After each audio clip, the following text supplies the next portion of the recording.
ಶ್ರೀಮಾತ್ರೇ ನಮಃ ಗುರುಭ್ಯೋ ನಮಃ ಹರೇ ಓಂ. ನಮಸ್ಕಾರ ವೀಕ್ಷಕ ಬಂಧುಗಳೇ. ಮಹಾಕಾಳರಾತ್ರಿ ಉಗ್ರ ಸ್ವರೂಪ ಮಹಾಚಂಡಿ ಶಾಂತ ಸ್ವರೂಪಿಯಾಗಿನೂ ದರ್ಶನ ನೀಡ್ತಾಳೆ ಇಂದಿನ ದಿನ. ಆ ದಿನ ನೋಡಿ, ಚಂಡಿ ಚಾಮುಂಡಿ ಇದು ಕಾಳರಾತ್ರಿ ಕೂದಲನ ಬಿಟ್ಕೊಂಡಿರ್ತಾಳೆ. ಶಿವ ಜಡೆಯಲ್ಲಿ ಕಟ್ಟಿರ್ತಾನೆ ಜಲನ ಅಂತ ಹೇಳ್ತಾರೆ. ಈಗ ನೋಡಿ, ಗಂಗಾದೇವಿನ ಜಡೆಯಲ್ಲಿ ಕಟ್ಟಿದ್ದಾನೆ ಅಂತ ತೋರಿಸೋದಕ್ಕೆ ಶಿವನ ಆಕಾರನೇ ತೊಳ್ಕೊ ಒಂದು ಋಷಿಗಳು ಸತಿ ಕಟ್ಕೊಂಡಿರ್ತಾರೆ. ಅವರಿಗೆ ಕಣ್ಣೀರು ಇರೋದಿಲ್ಲ. ಯಾವುದಕ್ಕೆ? ತಲೆ ಸ್ನಾನ ಮಾಡಿದಾಗ ಕೂದಲ ಕಟ್ಕೊಂಡು ಪೂಜೆ ಮಾಡಿ. ಕಣ್ಣೀರಿಗೆ ಕಾರಣ ಆಗಲ್ಲ, ದುಃಖಕ್ಕೆ ಕಾರಣ ಆಗಲ್ಲ. ನಾವು ಅಂದರೆ ಜಲ ನಮಗೆ ಒಳ್ಳೇದೇ, ನಮಗೆ ಜೀವ ಜಲ ಇರಬೇಕು.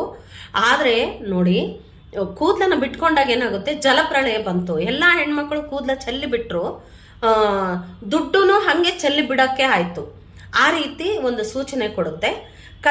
ಕತ್ತೆ ವಾಹನ ಅಂದರೆ ಕತ್ತೆ ಥರ ಜೀವನ ಮಾಡ್ತಿರ್ತಾಳೆ. ಆದರೆ ನಾಲ್ಗೆ ಚಾಚಿರ್ತಾಳೆ. ಶಿವನನ್ನ ಪಾದದಲ್ಲಿ ತುಳಿದು ಹಿಡ್ಕೊಂಡಿರ್ತಾಳೆ ಉಗ್ರರೂಪಿ. ಅಂದರೆ ನೋಡಿ, ಕೆಂಪು ವಸ್ತ್ರ ಧರಿಸ್ತಾಳೆ. ಅಂದರೆ ಕೆಂಪು ವಸ್ತ್ರ ಅಂತಂದರೆ ರಕ್ತ ಸಂಬಂಧಿಗಳು ಮಾತ್ರ ಬೇಕು, ನನಗೆ ಗಂಡ ಬೇಕು, ಗಂಡನ ಮನೆಯವರು ಬೇಡ ಅಂದ್ಕೊಂಡು ಇರೋಂಥ ಹೆಣ್ಮಕ್ಳು ಶಿವನ ಅಂದರೆ ತನ್ನ ಪತಿನೇ ತಾನು ಕಾಲಲ್ಲಿ ತುಳಿದಿಟ್ಕೊತಾಳೆ, ಅಂದರೆ ಭೂಮಿಗೆ ಕಳಿಸ್ತಾಳೆ ಅಂತಹ ಒಂದು ರೂಪ ಇದು ಉಗ್ರ ರೂಪ. ಶಾಂತ ಸ್ವರೂಪಿ ತನ್ನ ಸಿಂಹಾಸನದಾಗಿ ಮಾಡ್ಕೊಂಡಿರ್ತಾಳೆ.